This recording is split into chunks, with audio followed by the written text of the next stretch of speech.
ભાવનગરના મહુવા સ્થિત શ્રી લક્ષ્મીનારાયણ મંદિરમાંથી મધરાત્રે 12 વાગ્યે ભગવાન લક્ષ્મીનારાયણ અને ઘનશ્યામ મહારાજની મૂર્તિ ખસેડવાના મામલે ભારે વિવાદ ઊભો થયો છે।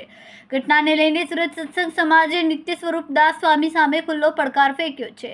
શા માટે માત્ર લક્ષ્મીનારાયણ અને ઘનશ્યામ મહારાજની મૂર્તિ ખસેડાઈ? સત્સંગ સમાજે સવાલ ઉઠાવ્યો છે કે જો મૂર્તિ ખસેડવાની શાસ્ત્રોક્ત વિધિ હતી તો પછી હનુમાનજી, ગણપતિ બાપા અને ભગવાન શિવજીની મૂર્તિઓ કેમ બંધ રાખવામાં આવી?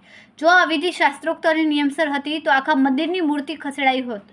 ખુલાસા ન આપ્યા તો મંચ પરથી માફી માંગવી પડશે।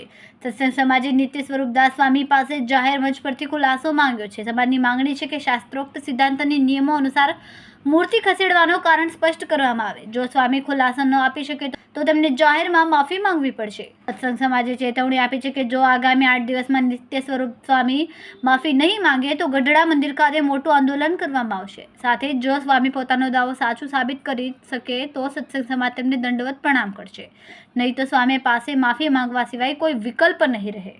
તમારું નામ? અર્જુનભાઈ સોહાગિયા। આજે વિરોધ કરવામાં આવ્યો તો શું છે?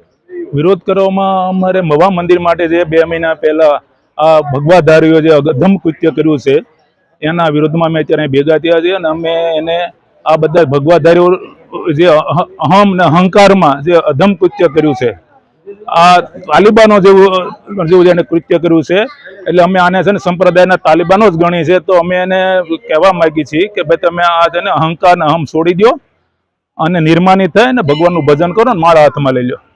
કઈ મૂર્તિનો મામલો છે? અમારે લક્ષ્મીનારાયણ દેવ અને ઘનશ્યામ હરિકૃષ્ણ મહારાજની મૂર્તિ સવાર રાતના 12 વાગે ઉઠાવી ગયા અને ગણપતિ, હનુમાનજી અને શિવ શંકર ભગવાનની મૂર્તિ ત્યાં રાખતા ગયા। એ અત્યારે 2 મહિનાથી અને આરતી, થાળ કે પૂજા કોઈ થતું નથી અને એવું એને અધમ કૃત્ય કર્યું છે।